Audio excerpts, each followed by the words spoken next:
Hi అండి, మేము తెలంగాణలో సమ్మర్కి సాబ్దానా అప్పడాలు మేము ఇలా చేస్తాం.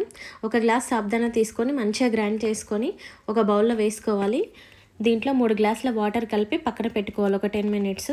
మరొక పెద్ద బౌల్ తీసుకొని దాంట్లో 5 గ్లాసెస్ వాటర్ వేసుకోవాలి. ఇవి కొంచెం వేడవగానే ఒక 4-5 పచ్చిమిర్చి కచ్చపచ్చగా దంచి వేసుకోండి. టేస్ట్కి తగ్గట్టు కొంచెం సాల్ట్ వేసుకోండి. ఇవి ఇలా మరుగుతుండగా కొంచెం జీలకర్రని ఇలా నలిపి వేసేసుకోండి. ఇలా ఎసరు వచ్చిన తర్వాత రెడీ చేసుకున్న పిండిని దీంట్లో యాడ్ చేసుకొని ఒక 10 మినిట్స్ స్టవ్ను సిమ్లో పెట్టేసి కలుపుతూ ఉండాలి.